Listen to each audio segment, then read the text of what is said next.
And welcome to another reading of Enochian Vision Magic. Today's going to be a very brief one. There's a lot happening in the world today, and I know many of us want to follow it live. And just coincidentally, we have a very brief chapter to read today, chapter 4. It's called The Mind of a Cryptographer. The epigram is from Faust, Act 1, Scene 1. Now first I understand what he, the sage, has said. The world of spirits is not shut away. Thy sense is closed. Thy heart is dead. That's from Faust, Act 1, Scene 1. Are angels, spirits, and demons real? Do they have an existence apart from and outside the mind? Ever since human beings could frame thoughts into words, we've asked ourselves that question. It is an eternal debate among magicians and mystics, and one that likely will never be resolved to anyone's complete satisfaction. Personally, I agree with the venerable Rabbi Lamed Ben Clifford, who said, "It's all in your head, you just have no idea how big your head is." Certainly, every outside impression we receive is ultimately processed inside our own minds. Just keeping that fact in mind, we might conclude that where objective reality is concerned, there is no outside of ourselves. In either case, in the art of magic, the magician must behave, at least for the duration of the operation, as if spirits are independent intelligences and have an objective existence in a dimension outside of his or her own mind. Dee and Kelley, who believe most fervently in the tangible heaven, hell, and the characters and events of the Bible, certainly assumed that the communicating spirits and angels were real and enjoyed an independent existence. This gave the Elizabethan partners a decidedly psychological edge over modern magicians who must overcome a smug mountain of logic, rationality, and spiritual cynicism in order to even begin to operate this most naively romantic of spiritual art forms. For practical purposes, it does not matter whether the magician is making contact with the spirit intelligences from a spirit world or merely tapping into currently unexplainable levels of his or her own mind.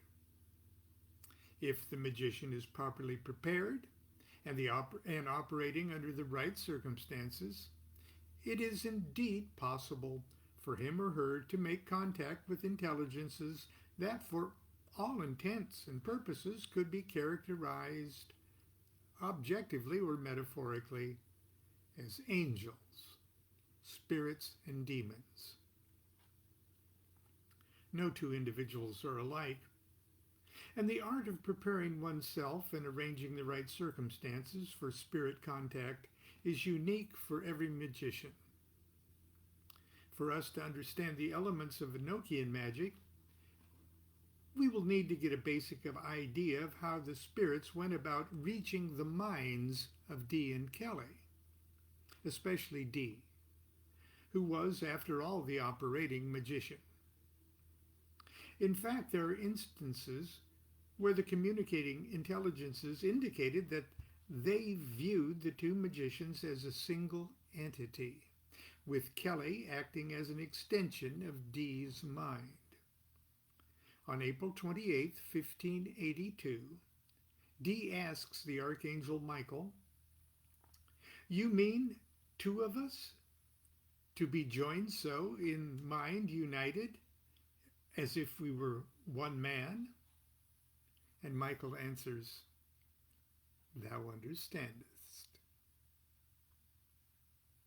As I mentioned earlier, Dee was not a particularly talented scryer. although his diaries record several instances when he saw certain spirits and phenomena. He relied almost entirely on the visionary skills of others. This makes perfect sense to me, because Dee's immense intellect was actually a magical handicap. His magnificent brain was too engaged to surrender its analytical control. His mind worked too fast, and his thoughts were too loud to hear the subtle messages from the spirits. This is not good for mystical experiences. In order for the communicating intelligences to get past Dee's constantly churning mind, they had to force him to use his mind to overcome his mind. They had to beat his brain at its own game. And what were the favorite games of Dr. John Dee's brain? Ciphers, codes, puzzles, magic squares. These were the arts that touched Dee's sense of wonder.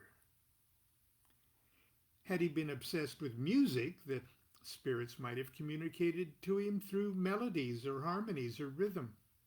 Had he been a dancer, they would have communicated through elements of body movement. Had he been a military man, they would have through metaphors of battle. But he wasn't a musician or a dancer or a military man. Dee was at heart a cryptographer, perhaps the best in the world. And whether he consciously realized it or not, this was how he could make contact with his subconscious mind. This is how he expected the cosmos to unveil her secrets to him. For Dr. John Dee, the secrets of the universe were codes that could be broken. Divine revelation was a matter of decipherment, and he was willing to work for it. Indeed, by working for it, he would prepare himself to receive it. Give me the raw data, and I will decode the mind of God. Dee was already looking for that raw data the day Edward Kelley first knocked on his door. He was looking for it in the Book of Soiga. And that is chapter 5, the Book of Soiga, which we will start tomorrow. I know this has been short, but it's a big day out there, and many of us want to get on with following the events. Continue to be good to yourself and be good to each other. Do what thou wilt shall be the whole of the law. Love's the law, love under will.